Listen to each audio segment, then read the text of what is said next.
people who come here after their invoked Kundalini would have to leave their previous gurus, as explained earlier. Though they were great people, they were great gurus, they are the people who have matured you to this level. But from here to go forward, emotionally you need to get detached from them. And then only you can become Arjuna. And after becoming Arjuna, also you need to cross the phase of raw Arjuna and then achieve the ripe Arjuna, and that is when you can get into Manthan Yogic path. So technically what is presented here is many more spiritualists in the world are not able to or not knowing what actually happens after the initial spiritual path, and after passing out from the spiritual path, what happens.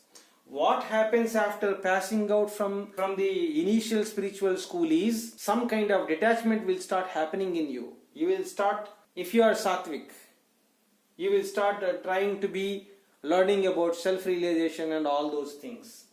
And that is when the churning would happen, some churning would start in your life. And that is when actually Krishna will enter into your life, the supernatural power. I am just taking this Krishna as an example from the Bhagavad Gita and Mahabharata. So this reference, basically practical reference, a shown reference, a demonstrated reference from the Mahabharata, that the school from which you pass out, you need to forget that school and the Guru as well if you have to go forward, is what is required. And that is what I wanted to convey here. Otherwise, self-realization or liberation and all those things cannot come with that school. And this is a proven one. The same thing happened with Krishna also. Krishna initially, till he was 15 years or 14 years, he was guided by Gargacharya, the initial Guru. He was the one who guided him, helped him till he was 14 years old. But then Krishna will then go to Sandipa Muni, who will actually reveal him the Atma Tattva. And that is when he will acquire all the spiritual knowledge, and that is when he will come out to be a professional one to balance the dharma in the world. Till then he is not a professional one. At Gargacharya he was just a preliminary student. But after going to Sandipa Muni, and he would pass out to be a professional dharma controller on the earth. So the stories of Arjuna and Krishna basically reveal that you need to detach yourself from the previous schools and the previous gurus, without which you cannot get into the Atma Bodha way or Atma Jnana way. So the same thing happens here also in the Manthan Yoga. So, and the most important point is Arjuna considered physical Krishna as Guru.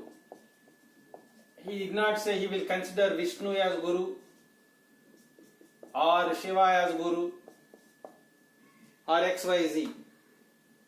Physical Krishna he considered as Guru. So people after passing out, in case their Kundalini is invoked from Dronacharya kind of yogic school, it is must that you consider the physical Guru as the Guru. You cannot say some Ananda, some Baba as your Guru who already passed out, who already left the body.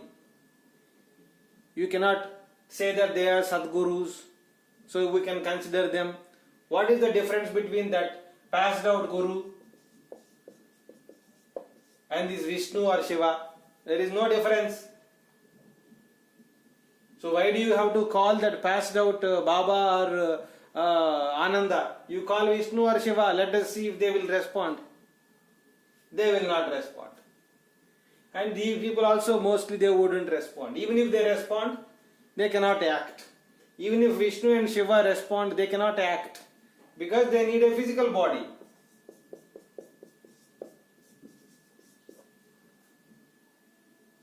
Who is that physical body?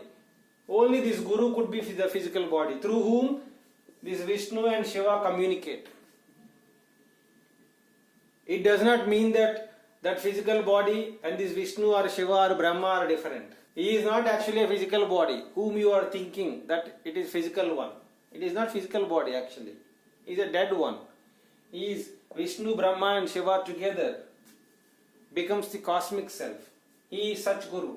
So that such kind of physical Guru, naturally you would come into your life, and then you should recognize him, and you may delay of recognizing him just like Arjuna, but one day after the turmoil of the situation in your life, such as huge health problems, financial problems, some quite troublesome situation will come in your life, or some black magic happening in you, some bad souls communicating with you, disturbing your life, all such situations, because of that a turmoil situation will come in your life, and that is when you will start recognizing the physical Guru. But till then, just simply saying that I consider some Ananda who already left his body, some Baba who already left his body as Guru, it's of no use basically. You still are stuck in between that preliminary school and this next school. You are caught in between because of opinions and beliefs and fears and all those things, and because of not being able to bend your ego, you are stuck in between, going through all those troubles. In the same way, Krishna also went to physical Guru, who is Sandipa Muni. He did not go to Shiva, or he did not go to Vishnu or Brahma to ask for self-realization or to know the Atma Tattva. He went to the physical one, Sandipa Muni, and he served the holy feet of his Guru. After that only he came out to be practically the hero who can balance the world of Triguna in nature, which he did later. So without going through this physical Guru layer, even Krishna would not be able to become actually that Krishna. So the lives of Krishna and Arjuna are the best examples to showcase going through the preliminary yogic schools and later yogic schools, and preferring the physical Guru, surrendering to him, and then advancing. The lives of Krishna and Arjuna are the best examples. So taking up Krishna as Guru, Arjuna will be revealed the signs of Atma Jnana.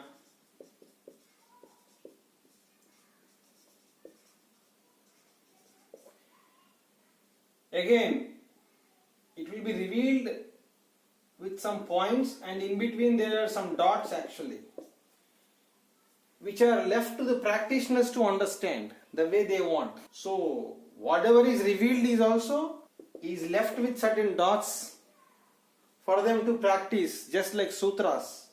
So Karma Yoga, Dhyana Yoga, Bhakti Yoga, all these yogas, bits and pieces, they are revealed, and then there are no appropriate connection amongst all these bits and pieces.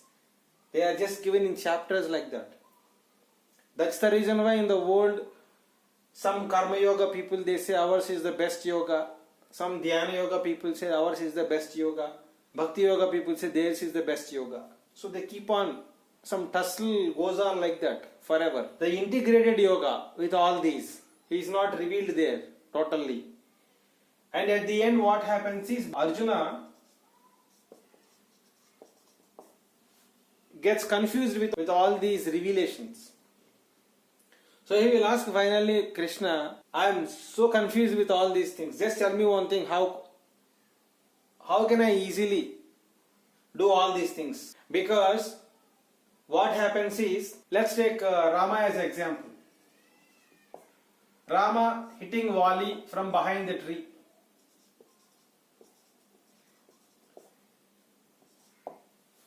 Appears to be like adharma.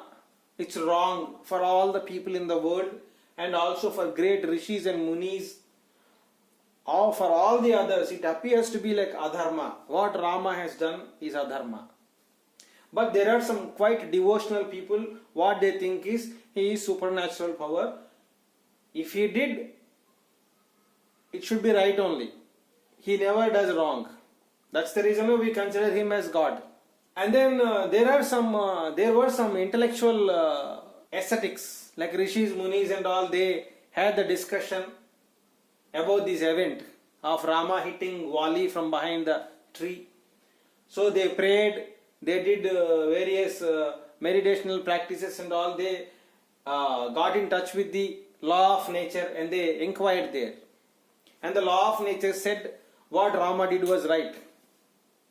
So all these people would again go and assemble and pray to the Lord Vishnu.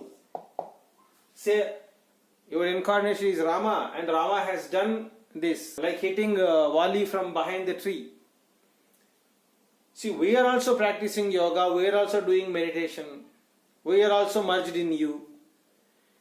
But when the situation comes, we are not able to figure out as to what to do in the situation. If we are given this situation, we will always stay in front of Wali, get killed, or probably we will avoid the situation.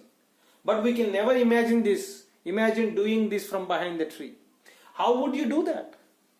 How would you come to conclusion that this is the loophole in the dharma system and this is the way you can do? How would you do that? They ask Vishnu. Vishnu says, only I know this. It cannot be expressed out. So what these ascetics, Rishis and Munis, what they ask is, so whatever we do at the end, whatever the best art of yoga we learn, it basically does not help us 100%. Because we are not able to act like you. You are always like acting in a supreme way. Our actions are always like secondary ways, like B level, B grade ways. So how can we have your ways of operation? How do we know that? Oh, it's a different science altogether, he will say, and then he will not talk about it. He will just, it's an involuntary way of science that he wanted to say but he would not say, but he would convey it through Krishna here to Arjuna. What he would tell Arjuna is, Krishna would tell Arjuna, see, if you are totally confused with all these yogic art of yoga and all these Atmajnana and all, don't much worry about all these things. Forget all these things. Just surrender to me. Just surrender to me. I will operate your system.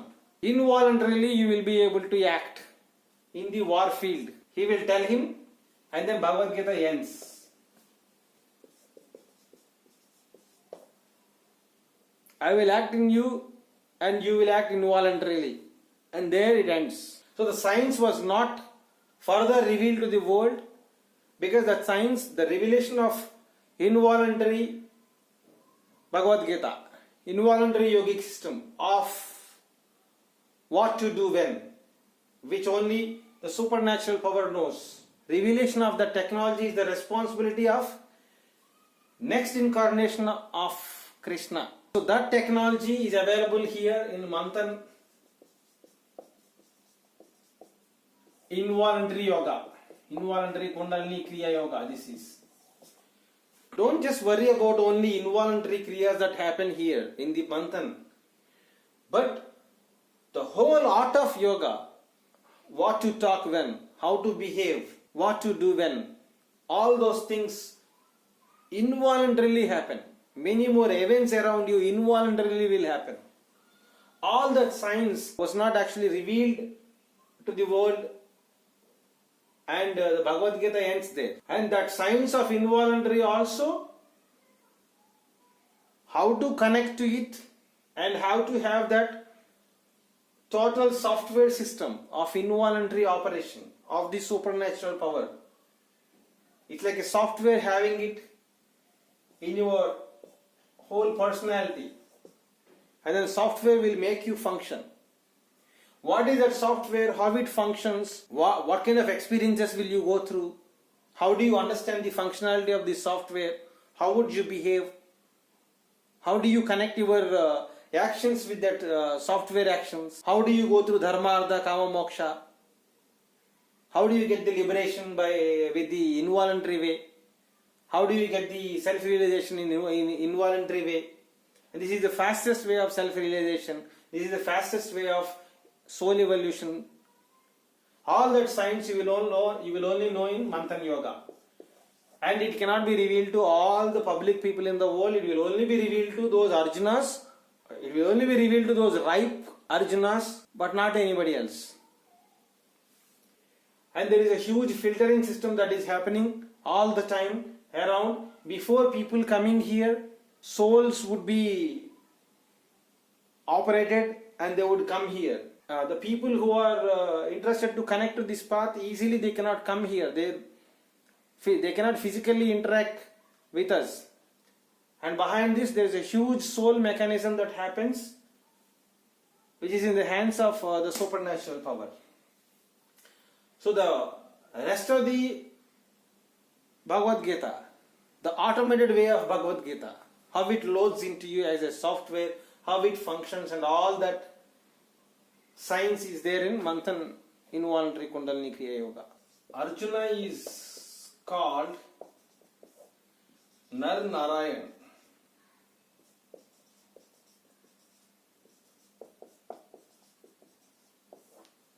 Nar Narayan means half Nar he is, half Jivatma.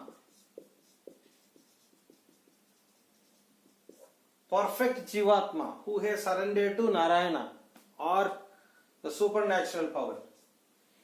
And half Narayana being the supernatural power being in Arjuna, he operates being in Arjuna as a software.